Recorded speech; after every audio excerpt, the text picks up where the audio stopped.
When it comes to your literature review, are you feeling like this? Have you got a face as long as Livery Street? That means a really sad face, because Livery Street here in Birmingham is kind of long. Maybe you've done a fair amount of work on your literature review. Maybe you've read a little, maybe you've read a lot, maybe you've written up some of it, maybe you've written up all of it. However, you have just got this uncomfortable feeling about it.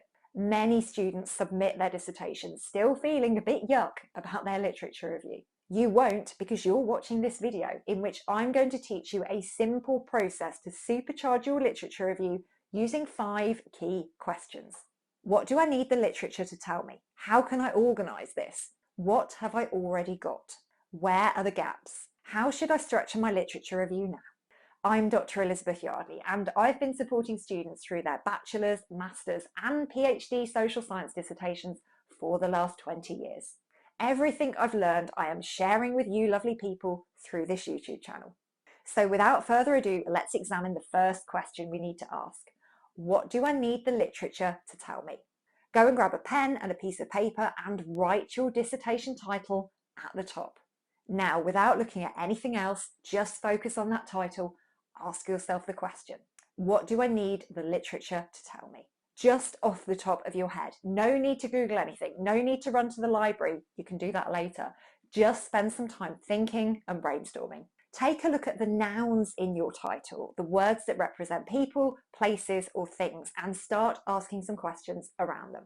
Let's take a look at an example title. So let's say your dissertation title is, to what extent are parent and baby groups accessible to refugees living in East London?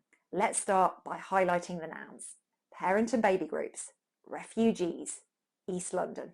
What might we want to find out from the literature? So if this is the title of our dissertation, what might we want to find out from the literature? And here are some of the questions I noted down. Feel free to pause the video and take a screenshot if that's helpful. So do this for your own dissertation title. Spend 15 to 30 minutes on it. And you'll end up with a list of questions that look a bit like this. What you do next is organise these questions into a sensible order.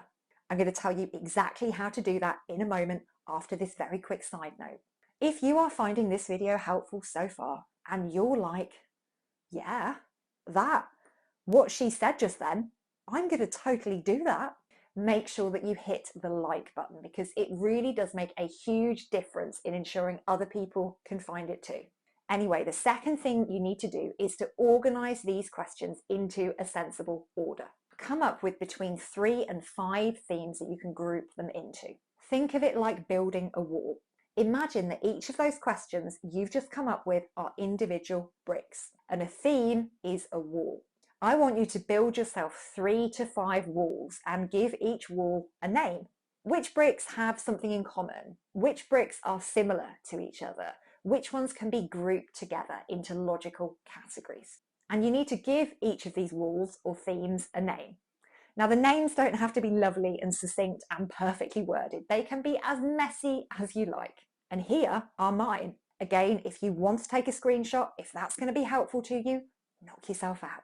Now, as you are building your walls and creating your themes, you might find that you come up with more questions. You might need to take your time to go back and forth between the bricks and the walls, the questions and the themes, before you get to between 3 and 5 that you're happy with.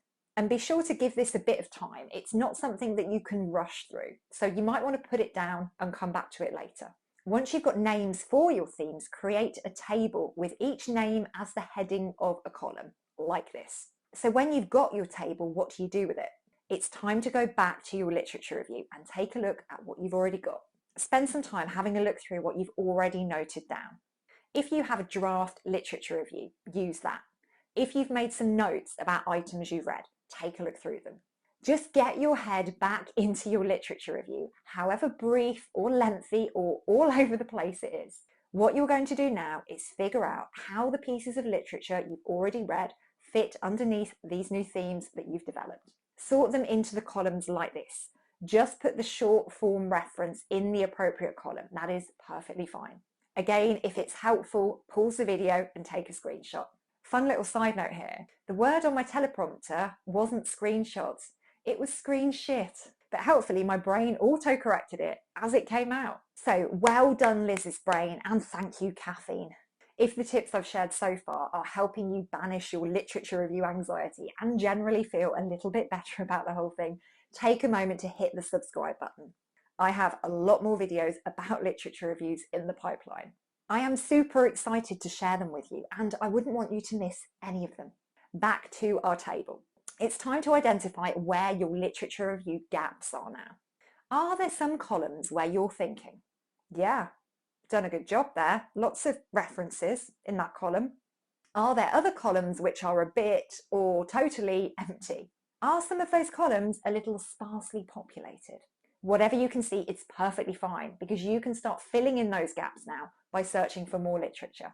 Jump onto Google Scholar and start typing in some search terms to discover academic literature that covers the areas that you want to develop further. Take a look at this video right here if you need some help with that. Before I wrap up, I also want to draw your attention to something else that this process we've gone through might help you with: the structure of your literature review. After you found all of this new literature and critically analysed it, how do you get all of this new material into your actual literature review? You know the themes that you came up with earlier when we were doing the whole bricks, wall, build a wall thing? You can use them.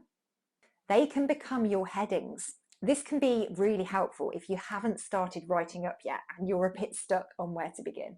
Write out those themes as your headings with the questions that relate to them underneath, and then begin answering the questions with what you've learned from the literature. You will find that you are merrily typing away on your computer in no time, and that writing block, poof, it's gone, hurrah. This can also be helpful for those of you who have started writing up, but you're not quite sure where to put particular things. If you are jumping all over the place in your literature review, or if your supervisor has looked at a draft of your literature review and has said your structure needs some improvement, you can use your 3 to 5 themes to help get things into a more logical order. Cross-check the headings and the subheadings that you've got in your draft with the themes and the questions you came up with earlier.